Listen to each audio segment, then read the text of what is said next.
രാവിലെ ഇഡലിക്കുട്ടകൻ ഗ്യാസിലോട്ട് കയറിയിട്ടുണ്ട്. പക്ഷേ മാവ് ഇഡലി മാവല്ല കേട്ടോ, നമ്മുടെ സീസണൽ ഫുഡാണ്, അതായത് ചക്കപ്പഴം കൊണ്ടുള്ള ഒരു മാവാണ്. അപ്പോൾ ഇത് തയ്യാറാക്കി തന്നത് അമ്മയാണ്.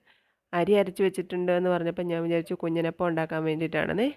അപ്പോൾ വന്ന് മാവ് അവിടെ കൊണ്ട് വെച്ചു. എന്നാൽ രാത്രി കുറച്ച് ഗ്രീൻ പീസൊക്കെ വെള്ളത്തിലിട്ടിട്ട് രാവിലെ അത് കറി വയ്ക്കാം, കുഞ്ഞിനപ്പം ഉണ്ടാക്കാമെന്നൊക്കെ വിചാരിച്ചു. പക്ഷേ ഞാൻ മറന്ന് പോയി കിടന്നുറങ്ങി. രാവിലെ എഴുന്നേറ്റ് വന്നപ്പോഴാണ് അയ്യോ ഗ്രീൻ പീസ് വെള്ളത്തിലിട്ടിട്ടില്ലായിരുന്നല്ലോ എന്ന് വിചാരിച്ചത്.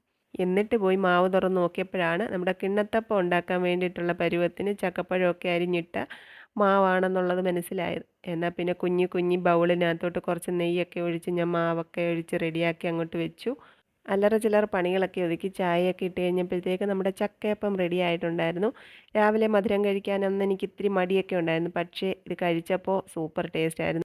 നെയ്യുടെ മണവും ചക്കപ്പഴത്തിൻ്റെ മധുരവും മാവിൻ്റെ പുളിയും എല്ലാം കൂടെ നല്ല സൂപ്പർ രുചി ഉണ്ടായിരുന്നു. കുറച്ച് മാവും കൂടി ബാക്കിയുണ്ടായിരുന്നു. അത് പിന്നെ കുറച്ച് നെയ്യൊക്കെ ഒഴിച്ചൊരു കിണ്ണത്തപ്പം പോലെ അങ്ങോട്ട് ഉണ്ടാക്കിയെടുത്തു.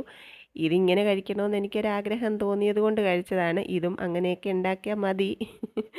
എല്ലാം ഒരു ഷോയാണല്ലോ. ചൂടോടെ കഴിക്കണമെന്ന് തോന്നി എടുത്തു. കയ്യും നാക്കുമൊക്കെ പൊള്ളിച്ചു, എന്നാലും കുഴപ്പമില്ല, കൊതി അങ്ങ് മാറിക്കിട്ടി. പിന്നെ ഇന്നത്തെ രുചിയുടെ ക്രെഡിറ്റ് അമ്മയ്ക്കുള്ളതാണ് കേട്ടോ. പക്ഷേ കഴിച്ചതിൻ്റെ ക്രെഡിറ്റ് ഞാൻ ആർക്കും വിട്ടുകൊടുക്കില്ല.